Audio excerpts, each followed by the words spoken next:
I'm Warboss Bogo. My mission for the Great War is to study the tactics of our enemies, to note their strengths and identify their weaknesses.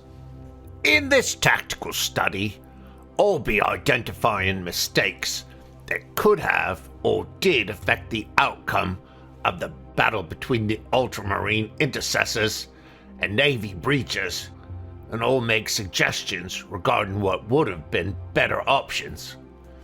If you haven't seen my report on the battle, you'll find a link in the description, and I'll recommend you watch that first. But, assuming you have, let's get to it.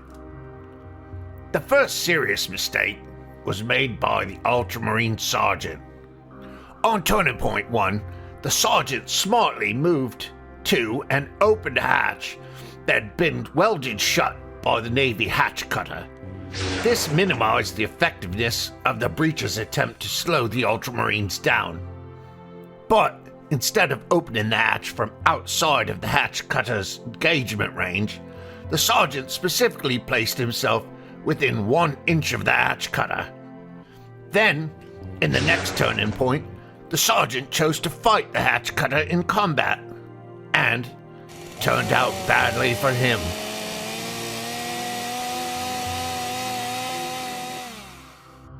Had the Sergeant remained more than 1 inch, but less than 2 inches, from the hatch cutter, he could have shot him instead of fighting in combat. And with bolter discipline, he could have taken a second shot at the hatch cutter in the event the first shot failed to kill him. Given that the Sergeant would have been hitting on 2s and causing 2-3 damage against the hatch cutter, who was braced for counterattack, the combined damage of the 2 shots likely would have killed him, and the Sergeant would still have had an action to move into the chamber. In any event, he wouldn't have given the hatch cutter a free kill. The second major mistake was made by the Navy breachers, who chose to move their plasma gunner into the guarding Ultramarines' line of sight. This resulted in the plasma gunner immediately being shot and having to burn 2 command points, and it later resulted in the plasma gunner being killed by Overwatch. What the breacher should have done was move the Endurant up first. This might have immediately drawn fire from the Ultramarine gunner, using up his guard action.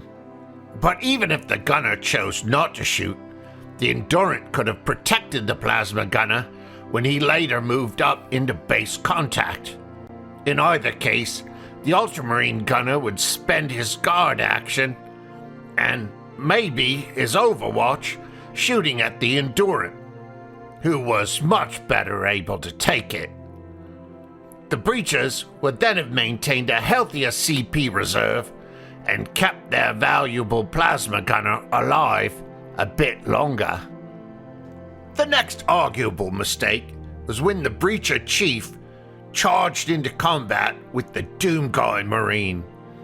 This put the breacher leader at risk of being killed in turning point 2, and given the likelihood that the Seek and Destroy Marines had Headhunter as one of their tac ops, that would have handed them 2 victory points.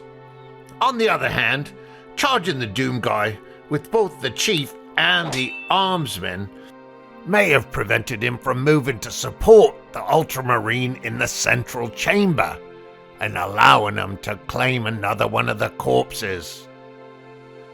So while this was probably a tactical error, its wisdom was debatable.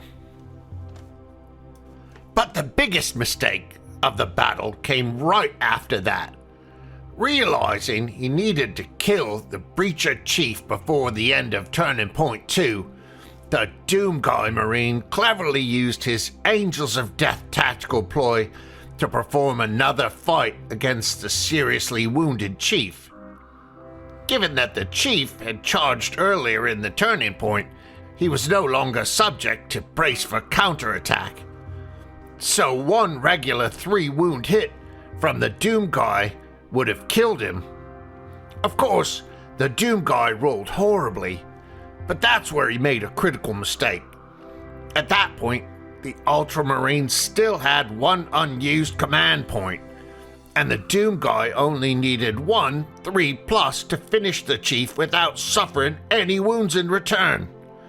Granted, a command re-roll is never a sure thing, but had the Doom guy rolled a 3 or better, the chief would have died, and the Doom guy would have lived. Instead, the chief lived, and the Doom guy died. Worse yet, on his next activation, the chief charged into the central chamber and killed another Marine. That's 2 Space Marines that might have been saved by a single command point. But after that critical mistake, the Ultramarines didn't have much of a chance, so nothing that happened later made much of a difference. If you found this tactical analysis helpful, stay tuned for upcoming battle reports as I continue my mission in service of the Great War.